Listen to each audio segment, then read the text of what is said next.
Up next.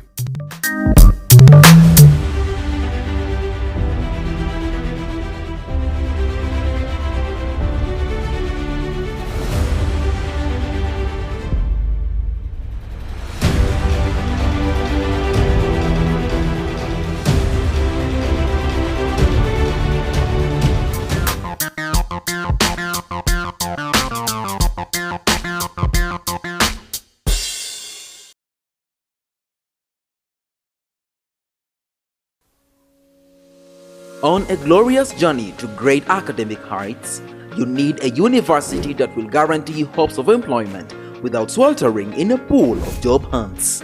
I present to you Ndejje University. We are an Anglican university endowed with 3 state-of-the-art campuses in Luero Bombo, the Graduate School in Rubaga, and the Kampala campus along Balintuma Road behind Mengo Hospital. With well-coordinated learning programs ranging from day, evening, weekend, in-service and e-learning, the globally recognized university offers job market competing courses that will surely light your academic path. Our various undergraduate and graduate programs include Business Administration and Management, Engineering and Survey, Basic Sciences and Information Technology, Education, Environment and Agricultural Sciences, Arts, Health Sciences, and many more. With accreditation by the National Council of Higher Education, we now offer a diploma in clinical medicine and community health. We as well take pride in some courses sponsored by the Higher Education Students Financing Board for a loan scheme that will not get you worried of tuition as you pursue your dream. Come ready for an academic adventure on great facilities of learning. You can visit our website on www.ndejjeuniversity.ac.ug. Ndejje University, the fear of God brings knowledge and wisdom.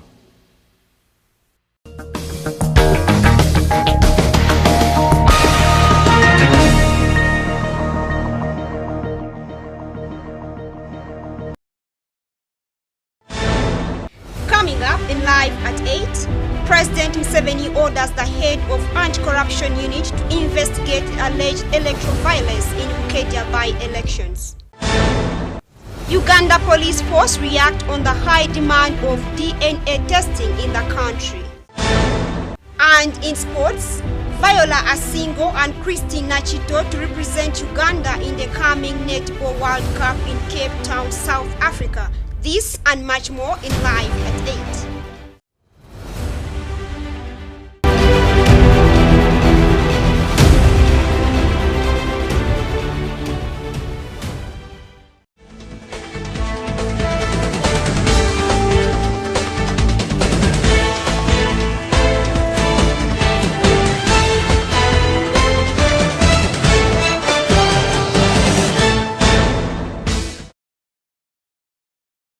Welcome and thank you for watching Ndejje University TV. This is Live at 8. My name is ANSLEM OJARU with the news in details.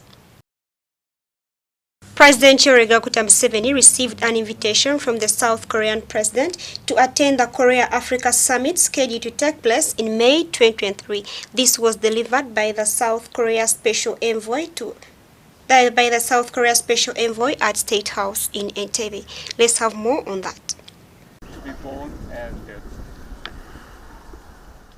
President Museveni warmly welcomed the special envoy to Uganda and readily accepted the invitation by his counterpart to attend the Korea-Africa Summit. President Museveni, however, reiterated his wish for the peaceful unification of the Korean Peninsula. I'm very happy to receive you. From the beginning, Uganda had relations with South Korea only, but later on, we also linked up with North Korea. So we have got good relations with both of them. And we are always looking forward for the unification of Korea. Because when I listened, the way you are talking, it is the same way Kim Il-sung used to talk, the same language. So we really wish Korea to be united, like Vietnam was, like Germany was, I normally tell the Americans, I was asking them, how did America lose when North Vietnam and South Vietnam united? What did you lose? I can't see it. Even if they say they have a rivalry with China, the unification of North and South Vietnamese did not necessarily make them puppets of China. Actually, I think Vietnam now is more independent than before because of it is stronger. So really, you people, you the Koreans, for me, I support the unification of Korea, peaceful unification. President Museveni was happy to note that the Republic of Korea is rapidly transforming and assured the envoy that Uganda is ready to work with South Korea as well as North Korea because Uganda believes in peaceful coexistence. I congratulate Korea for rapidly transforming, and we always salute General Park Chung-hee, how he didn't listen to the World Bank and those groups who wanted Korea to remain producing I don't know what. So we are ready to work with you, but also with North Korea. For us, we don't take sides in this matter. And we are ready to welcome Korean companies here. So we are very happy to work with Korea. The President further informed the Special Envoy that Uganda is open and ready to welcome Korean business companies to the country. The South Korea envoy said he came to deliver his message of preparing to host the Korea-Africa Summit. The Special Envoy, Mr. Sung-Min Jang, was on his part extremely delighted to visit Uganda for the first time and praised President Museveni for his visionary leadership and excellent economic policies that are now catapulting the economy of the country to greater heights. There are two reasons I am here before you, Your Excellency. 내년에 한 아프리카 정상 회담을 윤석열 대통령께서 준비하고 계시는데 각하를 꼭 직접 찾아뵙고 메시지를 드리고 각하를 내년에 모셔서 지난 과거의 60년 동안 한 우간다 간의 좋은 관계를 바탕으로 미래의 60년을 더 강하고 더 깊고 더 높고 더 큰 경제 협력을 이루어내고 싶다라고 하는 말씀을 전해드리라고 해서 직접 이렇게 찾아뵙게 됐습니다. The first reason is my President Yoon Suk-yeol has sent me here as his special envoy to deliver his personal message to you, Your Excellency.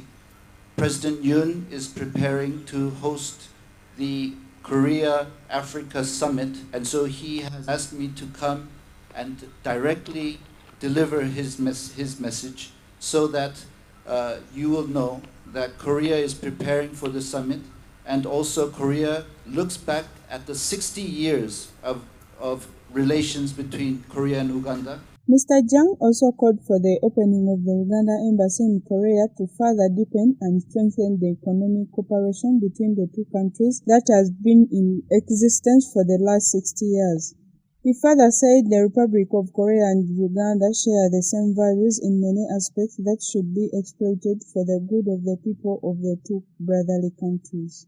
The Special Envoy was accompanied by the Prime Minister of Uganda, the Right Honorable Robin Anabanja, and the Ambassador of the Republic of Korea to Uganda, His Excellency Sung Soo Park, Other officials who accompanied the special envoy to State House Entebbe included the SK Holdings Vice President, Mr. Guluembeth Dijin, the Deputy Secretary to the President for Future Policies, Mr. Chang Hoyo, the Deputy Director for Planning and Execution Team, Mr. Sangwo Jang, the Deputy Director for Middle East Division, Mr. Yang Chan-Park, and other officials from the Embassy of the Republic of South Korea in Uganda. ANSLEM OJARU, live at 8.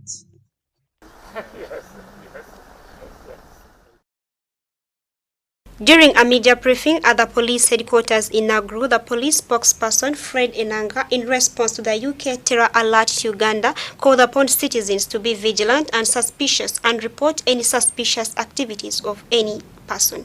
Let's take a look at that. During a press briefing, the police acknowledged the UK terror alert. However, they say previous alerts have been followed by real happenings. A travel advisory was issued by the UK embassy in Uganda. But of course, as the joint security agencies, we remain committed to the fight against terrorism. And although last week the UK Embassy in Uganda issued an alert and advisory to its citizens in Uganda and those planning to travel to Uganda, they went on to urge those citizens in Uganda to be vigilant at all times, especially in crowded areas and public places.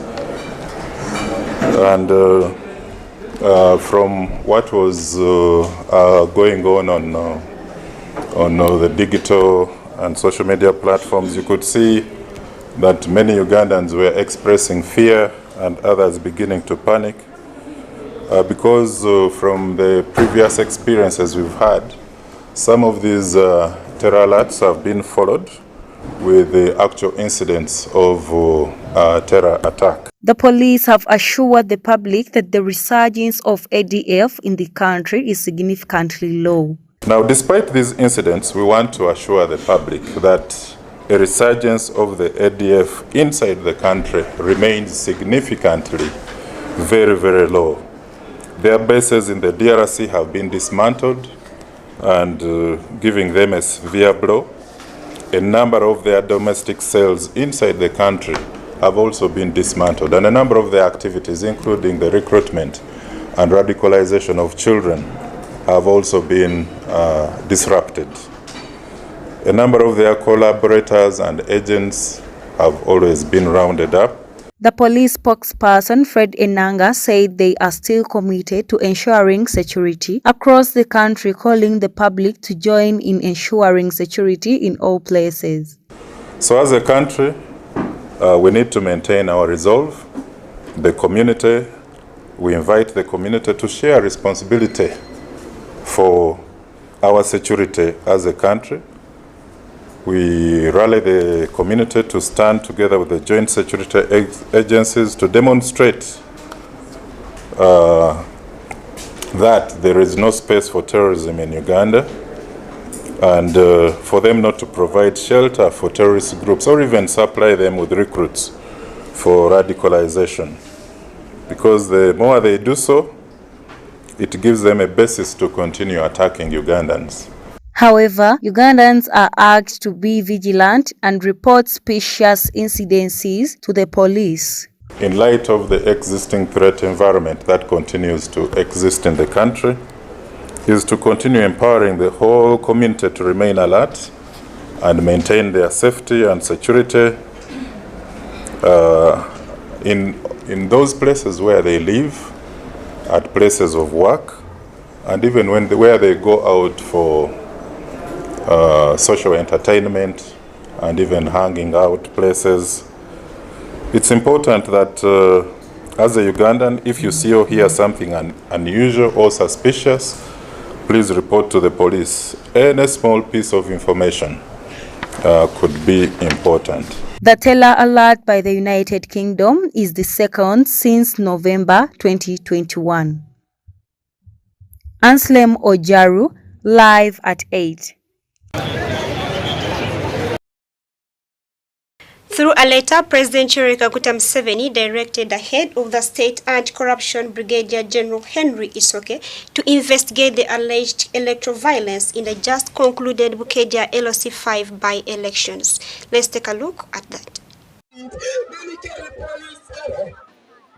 In the letter to Brigadier General Isoke, President Museveni said that he was irritated by the information he received on how government officials invaded the house of another candidate, David Stephen Omagol, and confiscated his academic papers and stole Ugandan shillings 263 million from him so that he could not be nominated the following morning. Museveni also condemned the invasion and attack on the candidate's day of his nomination and noted that the same government officials allegedly invaded the polling stations and voted on behalf of the voters. His Excellency emphasized that he wants to be sure that Uganda does not go back to the crime of 1980 with the Mwanga elections which forced them to go to the bush. He therefore ordered Brigadier General Isoke to investigate those crimes and take action to report back if any criminality was committed. It should be remembered that the June 14th by-elections was won by NRM's Mary Akol with 79,692 votes against her closest rival, Lokwis Taichukas Ebukalin, who gathered 4,941 votes. Forum for Democratic Change FDC candidate Sam Oita Odeke came third with 2,343 votes. However, the by-election was marred by a number of electoral violence plus the assaulting of journalists by security operatives. The Electoral Commission condemned the violent attack on Omagol, which they called intolerant, unacceptable and criminal. Davis Senchindu, live at 8. Following the increase in the DNA testing in the country, the Uganda Police Force has come out giving guidance and cautioning the public against using uncertified testing centers for those interested in the DNA testing. Let's have more on that. Fred Enanga, the Uganda Police Force spokesperson, has today addressed the public on the issue of the increase in the demand for DNA testing. We've noticed that this steady increase in the demand for paternity tests at DNA testing centers, medical centers, and hospitals has been growing. The commonly tested requests are basically about relationships where people are utilizing DNA testing for paternity reasons, for maternity reasons, for full siblingship, and even half siblingship. Others are using the test to establish where they are susceptible to certain types of genetic diseases like cancer. So that is all happening in this evolution of DNA. He also went ahead explaining to the public why men are more interested in the activity. DNA testing has become so accessible. Results can be retrieved within 3 to 5 days. And the collection process, the preferred collection process of the swab through the cheek and mouth cavity is a very simple process. Just they pick saliva, and in addition to that, the DNA testing reliability is at about 99.5%. So because of that, it has really come out to be one of the best ways of proving paternity relationships and other relationships. From the intelligence that we've picked, typical customers are basically men who are engaged and want to confirm offsprings. Enanga also tasked the media and people in the society to stop recording those innocent children who are disappointed after the testing. So we'd like to warn the public against recording children at a loss of relationship, and that is why we've come out. Stop recording these children. It is traumatizing, and you can see how to use maturity in handling these DNA things, And because the whole past family relationship, crumbles and is devalued just within a second of those results. The police spokesperson also warned the public on the increasing uncertified numbers of laboratories carrying out the DNA tests. We are also seeing a number of DNA testing centers coming up.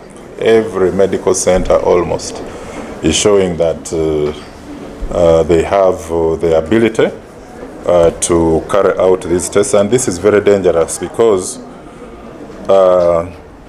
DNA testing centers have to be certified to be very transparent with the information they give to clients, and so families should therefore be very careful and properly prepared for paternity results or other biological connections. DNA is a double-stranded helix with the two strands connected by the hydrogen bonds. According to the statistics from the Ministry of Internal Affairs, 80% of those who have gone for the DNA testing come back with a negative result. This leaves a question on whether DNA testing should be done at the time of birth to avoid further disappointments, or whether DNA testing should be prohibited. Alan Gamoli, live at 8.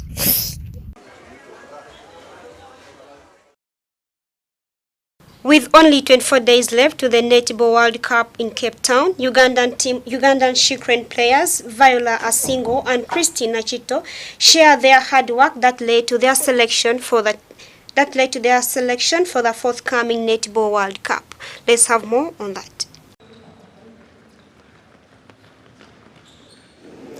Being summoned on the list of 30 people and being on the 15 squad that is going in South Africa, it is a privilege on my side, and I think it has been God's plan and God's blessings, because not everyone that can make it. It is not easy to be summoned because many people have lost out this chance.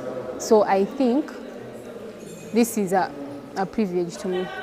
I've worked on my speed probably, yeah, because I think by the time I came, I was a little bit slow, but by this time, I've increased on my speed. I'm going to be more aggressive than those two people. And I know everyone most of the people, they are not believing in me, right? By the time we play, it's like World Cup, and I'm going to make it, and everyone will start believing in me. I'm too happy and honored to be on the first 15, and I don't know, I just thank God for making it to the 15 players who are going for the World Cup, and I'm too ready to make it on that day, God willing.